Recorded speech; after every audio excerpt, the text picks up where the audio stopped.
Assalamualaikum warahmatullahi wabarakatuh.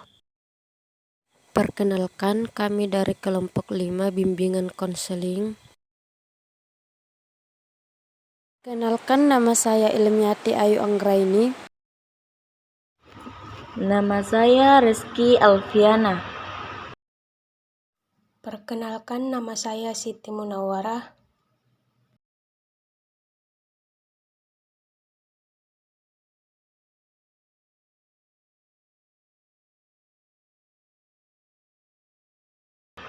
Tingkah laku bermasalah pada permulaan yang muncul sebagai perkembangan perilaku normal. Mengatakan berperilaku anak bermasalah atau menyimpang ini muncul karena sesuai yang harus dilakukan anak terhadap tuntunan dan kondisi lingkungan. Yang baru berarti semakin besar tuntunan dan perubahan, semakin besar pula masalah penyesuaian yang dihadapi anak tersebut.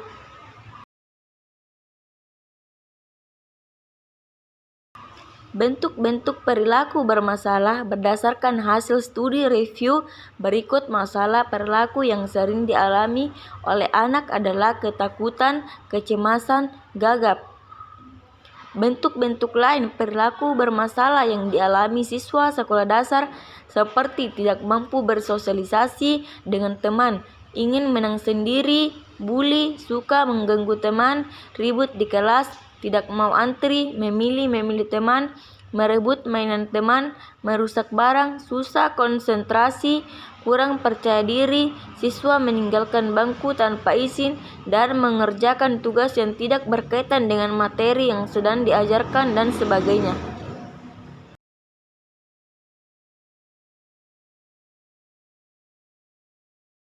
Materi berikutnya. Banyak anak menunjukkan masalah perilaku pada waktu tertentu dalam hidupnya, namun hal itu tidak berlanjut menjadi psikopatologi.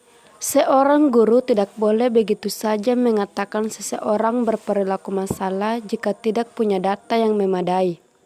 Contohnya, ketika anak menunjukkan perilaku mengganggu, membuat keributan, setelah diamati secara mendalam, ternyata perilaku itu hanya muncul pada mata pelajaran tertentu dan guru tertentu.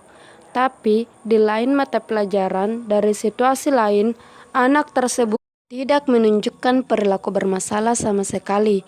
Dalam kasus ini muncul pertanyaan, apakah anak tersebut perlu diberikan intervensi atau lingkungan atau gurunya yang perlu diubah?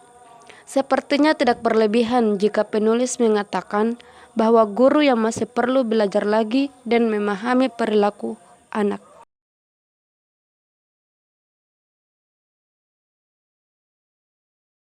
Persyaratan menurut Alberto dan Trotman yang harus dipenuhi dalam menerapkan prosedur untuk mengurangi tingkah laku bermasalah yaitu bahwa segala sesuatu harus didasarkan pada data.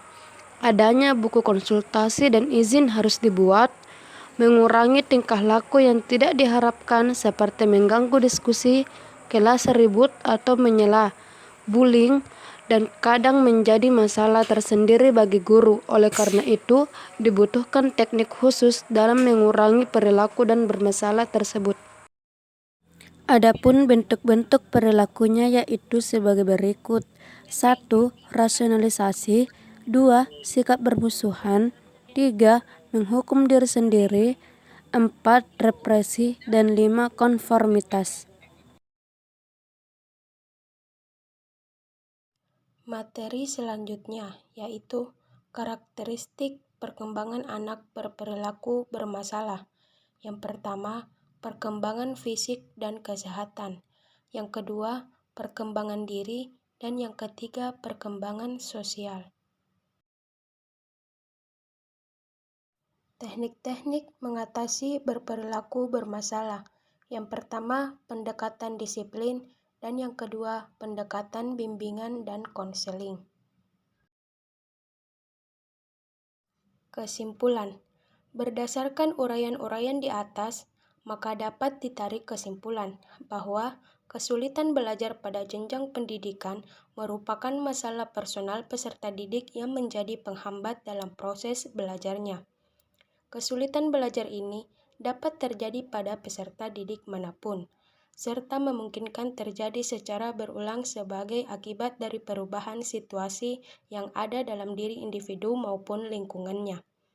Penanganan terhadap kesulitan belajar ini akan menjadi mudah apabila unsur-unsur utama yang ada di sekitar peserta didik memahami letak masalah yang dihadapi. Unsur tersebut meliputi orang tua, guru kelas, dan konselor. Dan kesadaran yang patut dibangun bagi lingkup luar peserta didik adalah bahwa kesulitan belajar yang dihadapi tidak serta-merta menjadi penghambat tumbuh kembang seorang peserta didik. Maka usaha penanggulangan menjadi suatu kemutlatan yang harus dilaksanakan.